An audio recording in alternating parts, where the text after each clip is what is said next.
What's up you guys, Lord Hazen here, back again with another video, and I've spent the past 1 month with the Galaxy S24 Ultra, and today we're going to talk about everything I love about this phone, the things I hate, the things they could improve, and the things that straight up blew my mind. So let's get started.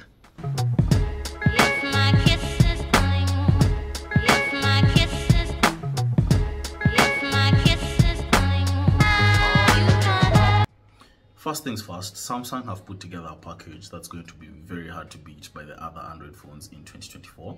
And this here stands a really high chance of being the phone of 2024. Now, going into this, I had one big question. Why should you upgrade from the S23 Ultra to the S24 Ultra? Now, the S23 Ultra was a very good phone. I love that phone. I've been using that phone ever since it came out. Had no reason to change. It is perfect, right? The S24 Ultra came into my life and changed that. Samsung have made so many improvements, so many changes to the S24 Ultra package compared to the S23 Ultra's package. Changes that you didn't even think could be made. Let's go through them, right? So first up is going to be the display. Samsung is known for making the best smartphone displays out there in the smartphone market, right? And this here is still best of class quality smartphone display. The colors are bright, punchy, the contrast is very nice. And the highlight this year is that the Samsung S24 Ultra comes with a flat panel. The flat panel has its advantages and its advantages that we're going to talk about in a bit, but that has enabled Samsung to make the bezels all around the smartphone uniform. And new for this year, Samsung are using Gorilla Glass Armor on their Samsung S24 Ultra. Now, Gorilla Glass Armor's highlight is that it's anti-reflective, and boy does it make a difference when you're using the phone. Now, using this phone side by side with the S23 Ultra, which doesn't use Gorilla Glass Armor's anti-reflective glass, you can clearly see the differences in contrast, brightness, and the amount of clarity you can perceive from the display. Not to say that the sharpness on the S23 Ultra is low, not at all, but the anti-reflective coating on the Gorilla Glass Armor just makes 10 worlds of difference between the two phones. Performance-wise, the Galaxy S24 Ultra is superb. There's nothing you'll throw at this phone and it fail to handle. There has been some incidents where I've pushed the phone to the limit after sustained hours of high-setting gameplay, and I have managed to get the phone warm. Not overheating or too hot to touch levels of heat, but if you do push this phone, it is going to get super warm. Coupled with One UI 6.1, the S24 Ultra can take on any task you throw at it. I'm especially eager to see the One UI 6.1 features, the AI features, trickle down to the other Samsung phones so that I can fully test how they behave on those phones compared to how they behave on this phone. But so far, so good. Galaxy AI has been the main focus of the Samsung S24 Ultra, and AI is implemented in many aspects of this phone, from the camera to the Notes app to the web browsing to the gallery to the wallpaper and appearance to circle to search to the voice recorder, to name a few. Now, let's begin this with the Samsung browser. And this again is a software update that will come with One UI 6.1 to the other phones that are eligible for One UI 6.1. So the Samsung Internet Browser now allows you to summarize your web pages, which is very interesting. This is one of those features that Samsung gets on stage and announces, and I look at it and I'm like, where will I use this feature? Newsflash, I use this feature a lot. See, I'm a person that really hates reading. And I hate reading because reading is such a slow method of ingesting knowledge, because if I'm reading something, I need this knowledge fast. Comes in Samsung's internet browser, which will now summarize your web pages in either light standard summary or a very detailed summary. It's a nicely implemented feature, and I very much like using it for when I'm doing research for my podcast or just trying to fact check something at the office. I rather much hope that this feature gets aggregated into other aspects of the phone, because as of now, it'll only work when you're using the Samsung internet browser. I want to see this feature work for PDFs that someone sends me. Instead of me going through a whole PDF, I just tell Galaxy AI to summarize the PDF and give me the key aspects of the PDF. I want to see a world where it summarizes a whole book. That'd be nice. Galaxy AI gets even better in the Notes app. If you're someone who likes taking notes, you will love the Samsung Notes app with Galaxy AI integrated into it. And these notes features, again, will come to some select Samsung phones down the line. Galaxy AI in your Notes app is now able to auto-format, summarize, correct spelling, and translate your notes. One thing you need to note, see what I did there, is that Galaxy AI can only format page by page in your notes. So say you have a note that is 3 pages long, you'll have to hit that auto-format button about 3 times to auto-format the whole note. I also like that it adds a link to where you got your note from in case you ever needed to refer to the full content or full article that you copied said notes from. Very nice touch. Galaxy AI also flows into the voice recorder app. Galaxy AI can transcribe your voice recordings with a surprising amount of good accuracy, but sometimes it fails completely, like in this clip where it got half of what I said wrong. 2 hours and I don't know how many minutes. 2 hours 30. 2 hours 30 minutes. Only 2 things people like are opposed or they think he exaggerated. The book thing and him running the 40-meter dash. Everything else, no one is refuting. That could come down to it not understanding the accent and tone, but the rest of the time it works really well. One thing that really impressed me when using Galaxy AI in the voice recorder app is that when you choose to summarize your transcript, it is very, very precise on the content it captures so that you don't lose the details and the gist of conversation from your voice recording, right? After Galaxy AI is done transcribing your voice recording, it does give you keywords to lead you to specific points in the conversation. As seen in this recording here, the conversation has tags on vacation, medicine, weather, health, Netflix, friends, cameras, and when you click on one tag or a keyword, it leads you to that specific point in the conversation where you were talking about the vacation, where you were talking about medicine, where you were talking about Netflix. Very interesting implementation, and I really love that. Long gone are the days where you need to listen to a whole voice memo, a whole voice recording to find that specific bit of conversation where you were talking about Netflix. Now with Galaxy AI, just one tap on the tag and it takes you to that bit of conversation. Now using Galaxy AI in your voice recording app is dependent on a couple of things. First is your internet connection, how fast your internet connection is, because remember, Galaxy AI isn't doing all this on device, it's calling on Samsung servers to do the transcription, right? Next is how long and how large the voice recording is. It'll quickly transcribe a 10-second voice recording, but it'll need more time to transcribe, say, an hour-long conversation, and that can be resource intensive. Also, I've noticed that if you exit the app mid-transcription, it'll straight up just pause transcribing the audio clip, or if you lock your screen during transcription, it will pause transcription. So you want to make sure your phone screen doesn't time out and that you don't exit the app. I'm pretty sure that's something that Samsung can clean up in a future software update, because if it can go on with transcribing in the background, that will be a very nice touch.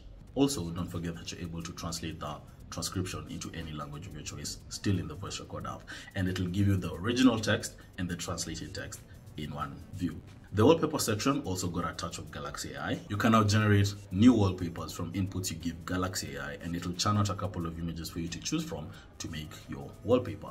I've also noticed that Samsung in One UI 6.1 will allow you to frame your wallpapers. Not sure who's gonna be doing that, but if you're one guy who likes to frame your wallpapers, go at it.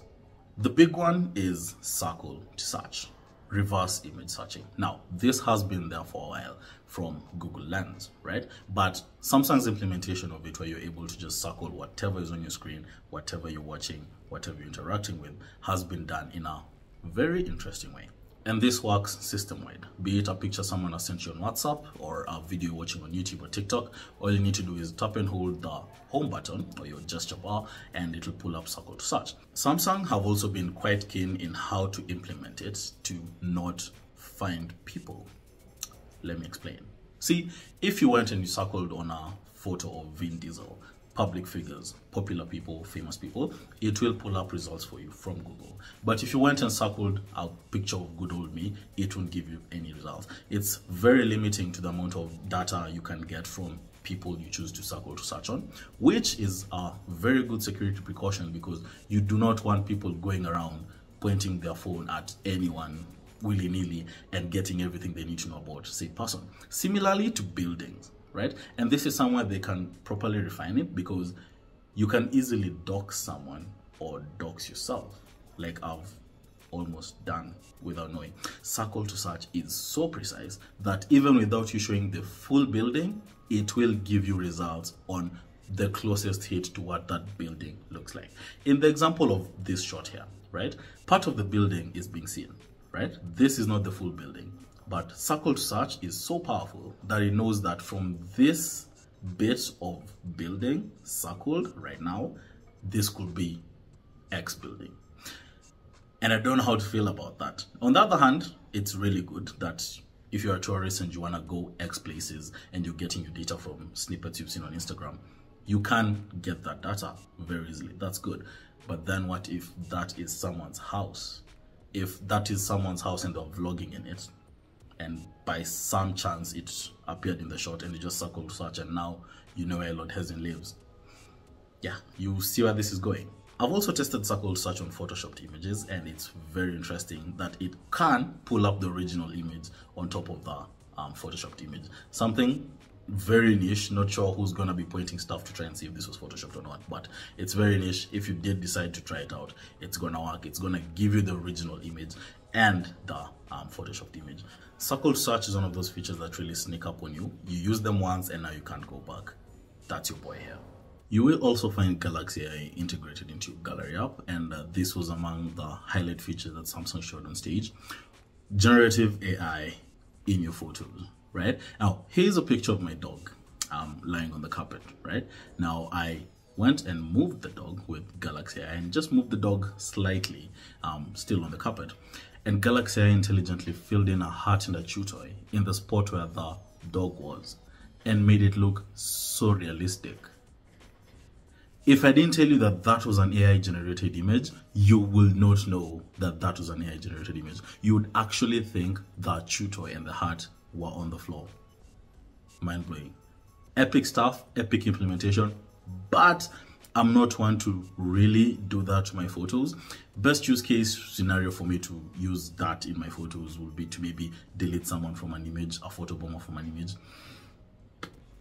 That's just about it. So I'm not sure how many people are going to be going into the gallery app to use those generative AI features on their photos. And doesn't help much that this feature is only available up to the end of 2025, if I'm not wrong, because after that it's going to be a paid feature. You'll have to pay to use that feature on your Samsung phone that you just shelled out a lot of money for. And yeah, it doesn't feel right to some extent. It's very logical to charge for that feature because it's very task intensive for the Samsung servers that are doing all the generative AI work. But then again, paying that much amount of money for a phone, don't you need to use the feature? That said, there's this other new feature called Live Translate for your calls and your text messages, where if you're texting or calling someone who speaks a different language from you, Galaxy AI handles the translation in real time, right? So if I'm speaking to my mom who speaks Spanish and I'm speaking English and she doesn't understand Spanish, I'm just gonna speak in English, and on her end, she's gonna hear Spanish. And if she's gonna speak in Spanish, and on my end, I'm gonna listen, I'm gonna hear in English. Really nice implementation of things. This makes traveling way easy, or interacting with different foreign individuals way easier. And in my testing, you have to download the language pack of the other person's language. So if you're speaking to a Chinese, Korean, Spanish person, a French individual, you have to download the language pack onto your phone so that Live Translate can work. So keep that in mind anytime you go to use that feature. That said, the battery of the S24 Ultra is a champ. I absolutely love this battery. I'm a very heavy user. I game on my phone. I take a lot of photos and videos. Always on calls. It's epic. Now, this year with the Samsung One UI 6.1 update that launches the S24 Ultra, you do get battery protection in your battery settings. So what this does is it segments your battery protection stats to 3 different levels, right? Basic, adaptive, and maximum protection. I've for the most part left it in adaptive, but if you choose to take it to maximum, your phone only charges to 80%. If you choose to leave it on basic, your phone will charge to 100%, but the charging will stop up until the phone drops to 95% again, and then it'll charge back up to 100%. But what I've been using the phone on was adaptive charging protection. So how this works is your phone will charge all the way to 80%, and then it'll stop charging. Yeah, and then the remaining 20% will be filled up into your battery before your wake up alarm. This is when you're charging your phone at night, right? So in my use case, right, that actually works. It does the exact same thing. But in the morning I wake up and my phone is a bit warm, which is highly unexpected, because ideally how I think this should work is your phone charges all the way to 80% and then it trickle charges slowly all the way to 100% before you wake up, not the other way around where it completely stops charging and then plummets the phone with charge to 100% before you wake up, resulting in heat and everything. I'm not sure if that's how every unit is working or it's just on my unit, but it's a bit counterintuitive. Still protects the battery, you just wake up to a little heat on your phone in the morning. The cameras on the Galaxy S24 Ultra have also seen a very big improvement, especially in night mode photography, and the introduction of a 50 megapixel 5x telephoto lens makes portrait photos even better. The photos are good, solid, the videos are even better, quite punchy, quite contrasty, and if you know Samsung, they are gonna allow you to go into the nitty-gritties of your camera settings to fine-tune how you want the footage of your phone to turn out. If you're getting this phone, I actually suggest you install the camera assistant app. It gives you way more refinement to how the phone shoots videos and photos. That said, I absolutely love this camera, and fun fact, I've got a full camera review coming to you very soon, so you want to hit that subscribe button to make sure you don't miss that video when it goes up. That said, this here phone is an upgrade if you're looking to move from the S23 Ultra to the S24 Ultra. Pull the trigger, go for it. It is a very big upgrade from the S21 Ultra, S22 Ultra if you're looking to switch, if you're thinking about switching. Everything about the S24 Ultra is something I would suggest anyone looking for a new Android phone to pull the trigger on. My name is Lord Hesian. Thanks a ton for watching. Hit that subscribe button, give me a like on this video. It helps the algorithm give this video to more and more people. I appreciate the support.